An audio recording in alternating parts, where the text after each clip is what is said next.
को छोड़, हमारी नेशन फर्स्ट है तो हमेशा नेशन फर्स्ट ही रहती है, वो कभी सेकंड नहीं होती है। और हमारे लोगों को साथ लेके चलना, उनको छोड़ने का रीजन कभी भी नहीं बनता अगर वो हमारी जो बेसिक आइडियोलॉजी है उस पर बने रहते हैं। तो इसमें मैं बिल्कुल विरोधाभास रखती हूँ आपसे, और मैं कहती हूँ कि हमारी पार्टी सबको साथ लेके चलती है। जी, सबका साथ सबका विकास। इस वक्त हमारे साथ शेखर कुमार जुड़ रहे हैं, राजनीतिक विश्लेषक।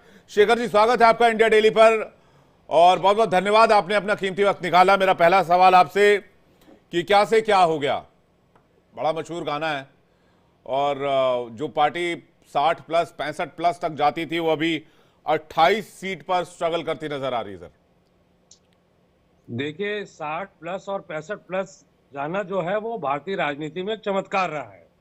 बिल्कुल सही बात है।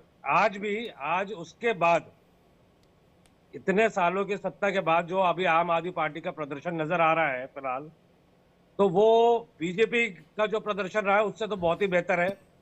और मुझे ये लग रहा है कि अभी बहुत जल्दी है कि अभी हम नतीजों पर देखें, क्योंकि बहुत सारी 25 सीटों पे निपट गए हैं, लगभग 25 मार्जिन बहुत कम है, मार्जिन बहुत कम है और अभी भी चीजें बहुत कुछ बदल सकती है साहब। 25 सीटें दिखाई दे रही है आम आदमी पार्टी की। आम आदमी पार्टी का जो काम रहा है, अगर उन्हीं नीतियों को भाजपा जारी करने की बात कह रही है और उन्हीं चीजों पर आगे चल रही है, तो ऐसा माना जा सकता है कि आम आदमी पार्टी का काम ठीक रहा है, लोगों ने पसंद किया है उसको।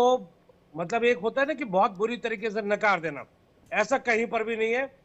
जनता पसंद कर रही है, कई सीटों पे ये आगे है, कईयों पे मार्जिन बहुत कम है। और भाजपा जो है, मैं तो एक बात सुन रहा था, कहीं कोई कह रहे थे कि भाजपा का करते करते इंतजार वो तो जवान से अधेड़ हो गए और केजरीवाल के सामने भाजपा के सारे नेता भेड़ हो गए। लेकिन अब जो चुनाव के जो नतीजे आ रहे हैं, हालांकि वो बिल्कुल बदले हुए हैं और कई सीटों पे आम आदमी पार्टी के बड़े नाम भी पीछे चल रहे हैं। भाजपा बहुत अच्छी फाइट दे रही है, लेकिन मेरे हिसाब से 1-2 घंटे हमको और वेट करना चाहिए। मुझे लगता है अब मान जाना चाहिए। 45 सीटें जो हैं वो बीजेपी उस पे आगे चल रही है, 25 सीटें सिर्फ आम आदमी पार्टी जो है उसकी झोली में दिखाई दे रही है। केजरीवाल जी की केजरीवाल खुद पीछे चल रहे हैं, जितने भी वोटों से चल रहे हो 200-250 पीछे चल रहे हैं। एक तो मान लेना चाहिए कि थोड़ा आम आदमी पार्टी के प्रति जो है लोगों का रुझान जो है नहीं रहा।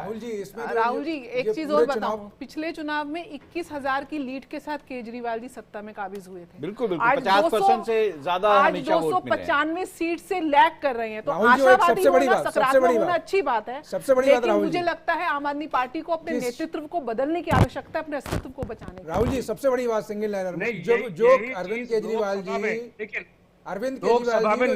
करके आप कृपया बोल रहे हैं, उसके बाद मैं जो है जी, मेरा कहना यह है कि जो अरविंद केजरीवाल जी करप्शन के चार्जेस में एक लंबे समय तक जेल में रहते हैं और तब जब परफॉर्मेंस की बात आती है गवर्नमेंट की, तब ये प्ली लेने का प्रयास करते हैं। देखो जी, हम तो मुख्यमंत्री अंदर है तो वो काम नहीं हो पा रहा, और जेल से कंडीशनल बेल पे बाहर आने के बाद जो उन्होंने फैसला लिया, तो क्या वो पहला फैसला नहीं ले सकते थे? पहली बात। और फिर प्ली क्या ली कि देखो हम कुर्सी तब अडॉप्ट करेंगे जब हमें जो है दिल्ली की जनता ये जनादेश देगी कि नहीं हम ईमानदार हैं। तो मेरा ये मानना है कि कहीं ना कहीं उस बेसिक प्रिंसिपल पे अटैक है जनता के द्वारा कि आप ईमानदार नहीं हैं, आप अंडर इंटरोगेशन है। आपको जनता ने, देखिए मैं यही कॉन्ट्रडिक्शन, बदला वोट से और मैं यही कॉन्ट्रडिक्शन हार गए। मैं शेखर जी से भी इसका जवाब चाहूंगा, लेकिन ये कॉन्ट्रडिक्शन साफ दिखाई देता है कि जहां आप ये आज मान रहे हैं कि अरविंद केजरीवाल की आम आदमी पार्टी को रिजेक्ट इसलिए किया जा रहा है कि करप्शन के चार्जेस थे, तो फिर झारखंड में क्या हुआ? वहां पर क्या करप्शन के जेएमएम पे चार्जेस नहीं थे? उनके मुख्यमंत्री क्या जेल नहीं गए थे? हेमंत सोरेन ने कभी ये नहीं कहा कि मैं ईमानदार हूं, क्या नाम मेरी ईमानदारी है। हेमंत सोरेन ने क्या नाम इक्वेशन एस्टैब्लिश की और करप्शन के उस इशू पे उन्होंने कम बोले हैं जो है, पर चार्जेस थे ना, सेम चार्जेस थे, उसी तरह के चार्जेस वहां पड़े।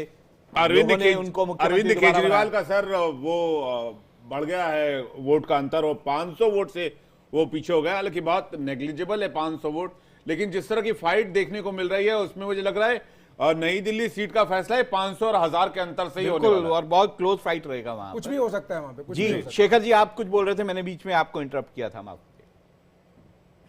देखिए, मेरा ये कहना है कि जो बात कही जा रही थी कि केजरीवाल जी का मार्जिन कम हुआ है तो उनको नेतृत्व छोड़ देना चाहिए, तो यही बात तो लोकसभा इलेक्शन में प्रधानमंत्री मोदी जी पर भी लागू होती है। मुख्तार अब्बास नकवी कुछ कह रहे हैं, एक बार उनको सुन लेते हैं फिर आपके पास लौटते हैं। की तो उनके साथ वोटों में कंजूसी क्यों, और ये एक बड़ा परिवर्तन है, और इस परिवर्तन को मैं मानता हूं कि ये देश के लिए भी सकारात्मक है, दिल्ली के लिए भी सकारात्मक है।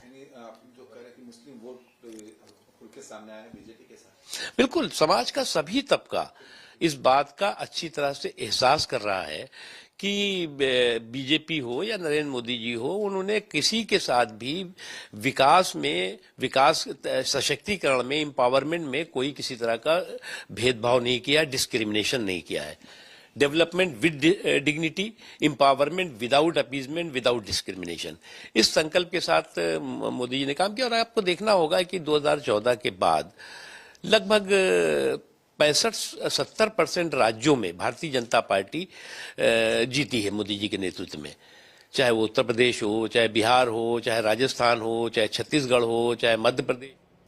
तो मुख्तार अब्बास नकवी कह रहे हैं कि मोदी की नीतियों का ये एक तरह से फल है, इनाम है, और उसी के वजह से इस तरह का रिजल्ट आ रहा है। शेखर जी आपकी बात पूरी कीजिए, फिर मैं मिल्कीपुर पे जाएंगे। मिल्कीपुर से ब्रेकिंग न्यूज आ रही है, वो दर्शकों को बताएंगे। मैं करप्शन वाली बात पे एक बात कहना चाहता हूँ कि भाजपा का शुरू से एक प्रयास था कि ये करप्शन के अगेंस्ट जो आवाज उठाते हैं इनको करप्शन में फंसाया जाए। मुझे एक बात नहीं समझ में आती है कि केजरीवाल जी को बेल क्यों मिली, आम आदमी पार्टी के नेताओं को बेल क्यों मिली, क्योंकि इन्वेस्टिगेशन आज तक पूरी नहीं हुई। अच्छा, इस पे भाजपा का कोई नेता जो केजरीवाल को अगर गलत मानता है वो ईडी के खिलाफ एक्शन की बात नहीं करता कि ईडी क्यों नहीं इन्वेस्टिगेशन पूरी कर पाई। ये तो ईडी के लिए एक्सटेंशन मांगते हैं, ईडी डायरेक्टर के लिए। निर्मला सीतारमण को ईडी रिपोर्ट करती है, ये उनको कुछ नहीं टोकते।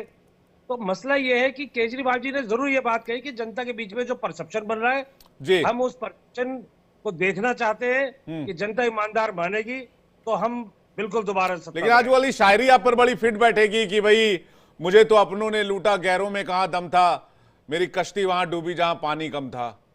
कांग्रेस 7% वोट शेयर ले गई। अगर आप दोनों के वोट शेयर को जोड़ दे तो 50% plus Shekhar ji vote share आप लोगों का होता, और मुझे लगता है दिल्ली की तस्वीर कुछ और होती अगर जिस तरह से आप लोगों ने लोकसभा इलेक्शंस लड़ा था। इस चुनाव में जिस तरीके से ये ईडी, पुलिस प्रशासन सबके खिलाफ लड़ा जा रहा है, इसमें भाजपा की जीत नहीं हो रही है। नहीं, आपको तो अपनों ने लूटा ना, मैं तो वही कह रहा हूं। आपने कांग्रेस के साथ अलायंस किया होता तो फिर तस्वीर कुछ और होती। देखिए, कांग्रेस का इसमें एकमात्र लक्ष्य था इस चुनाव में। कांग्रेस कहीं से कहीं तक दिल्ली नहीं जीतना चाह रही थी, इनको पता था ये हार रहे। इनका लक्ष्य था कि केजरीवाल मॉडल गिरे, और वो तब गिरेगा जब वो भाजपा को सपोर्ट करेंगे। तो बहुत सारे इनके कैंडिडेट्स, फरहाद सूरी हो, संदीप दीक्षित हो, शेखर जी से मेरा एक सवाल है। ठीक है, सबसे ये ज्यादा तो सिर्फ कांग्रेस को बीजेपी ने आज आप अरेस्ट किया है। अगर कालका जी सीट कांग्रेस देखिए, बोले कि हम जो है उनका साथ देंगे तो बड़ी अजीब बात है। शेखर जी से मेरा ईडी को लेकर एक सवाल है, अगर आप अलाउ करें तो। बोलिए सर। उठ जा रहा है वो। शेखर जी आप मुझे सुन पा रहे हैं? जी, देखिए, मैं जहां तक ईडी की फंक्शनिंग का मतलब मैं प्रश्न है तो मैं आपको करेक्ट कर दूं, ईडी अपनी तौर से कभी किसी के ऊपर कार्रवाई नहीं करती है। उसके लिए बेसिकली पहले कंप्लेंट होनी चाहिए, नंबर 1। नंबर 2, आपके पास जो पंजाब में सरकार है, हर स्टेट में एक करप्शन के लिए एंटी करप्शन जो है ब्रांच होती है।